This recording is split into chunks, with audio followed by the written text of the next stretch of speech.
Alors, je vous propose de faire la revue des enjeux du CFA niveau 1, donc la fameuse certification Chartered Financial Analyst.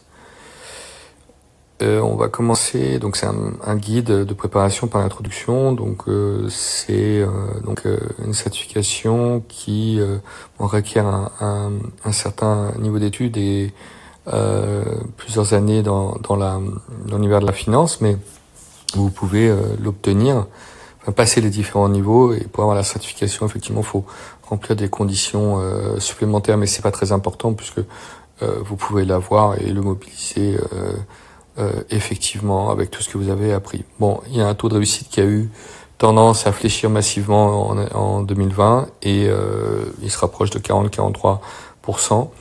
Ce qu'il faut dire, c'est que on parle de la règle des 300 heures, c'est variable. Personnellement, sur les trois niveaux, j'ai toujours mis plus de 300 heures, mais ça dépend de la vitesse d'apprentissage qu'on a, et comment on a l'habitude de travailler, etc.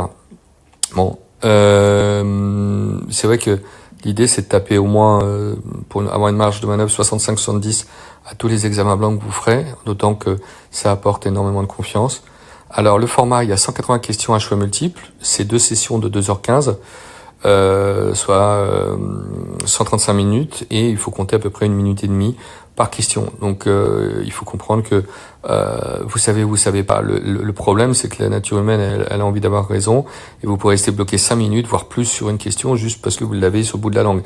Vous savez ou vous savez pas, vous avez plus vite fait de flaguer, c'est-à-dire de noter en fait la question qui pose problème, garder 10, 15, 20 minutes à la fin et revenir, et là vous serez plus serein pour répondre aux questions qui initialement vous avez posé problème, d'accord? Donc c'est un examen qui est CBT, donc qui est Computerized Based Test, et c'est dans plusieurs villes, par exemple en France. Il y a 3 types de questions, A, B, C, avec des qualificatifs effectivement qu'il faut bien lire. Hein. Moi, Slackly, c'est juste opposé.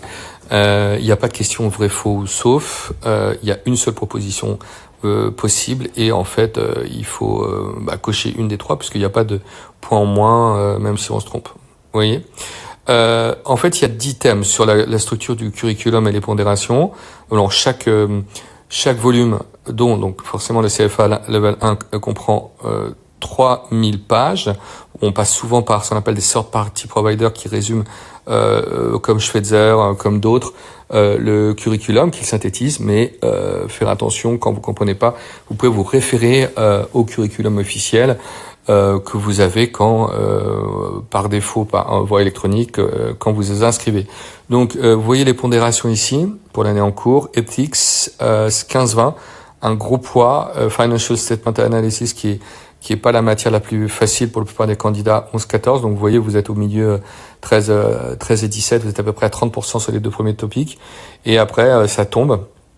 Et avec des pondérations moindres pour les autres matières. Donc equity investment, donc c'est tout ce qui est la classe d'actifs actions qu'il faut comprendre, avoir d'abord les débuts des modèles d'actualisation.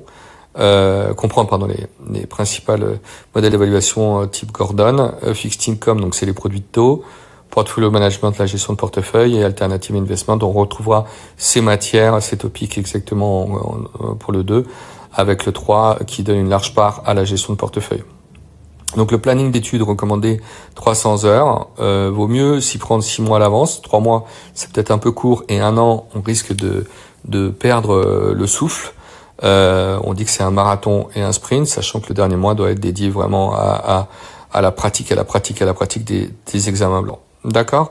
Timeline, donc vous pouvez commencer, c'est pas forcément ce que vous devez suivre, mais vous pouvez commencer par les fondations. Et c'est quantitative méthode. Dans quantitative méthode, on a tout ce qui est calcul de taux, les systèmes, les principes de moyenne arithmétique, moyenne harmonique, moyenne géométrique, la régression linéaire, les méthodes numériques comme Monte Carlo. Donc c'est une approche, mais c'est déjà assez consistant. Analyse financière, on a economics, et on peut effectivement dérouler son programme de différentes manières avec, je dirais, un roulement, quoi. Faut couvrir, lire l'ensemble et ensuite arriver à absorber tout le contenu et ensuite avec des petites touches aller voir là où ça peut pêcher. Donc il y a plusieurs types de ressources, le curriculum officiel, le learning ecosystem qui est la base source propre du CFA, vous avez même une application,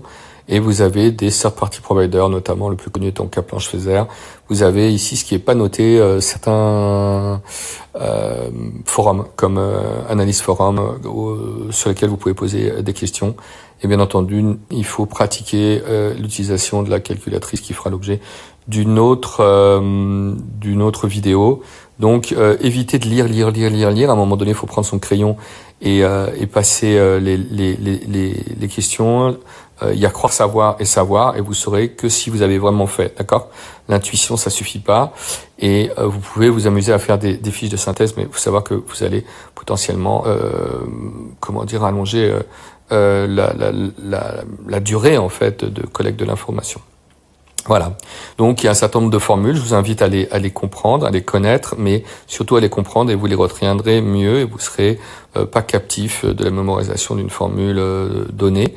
Il y a ici effectivement des tips sur la gestion du temps, 90 secondes maximum pour des questions relativement compliquées, 60 pour des questions simples, et en moyenne vous arriverez, si vous arrivez à maintenir le rythme, vous avez je dirais un petit quart d'heure pour revenir sur les questions que vous avez flaguées, que vous avez passées parce que vous ne les connaissiez pas au premier abord.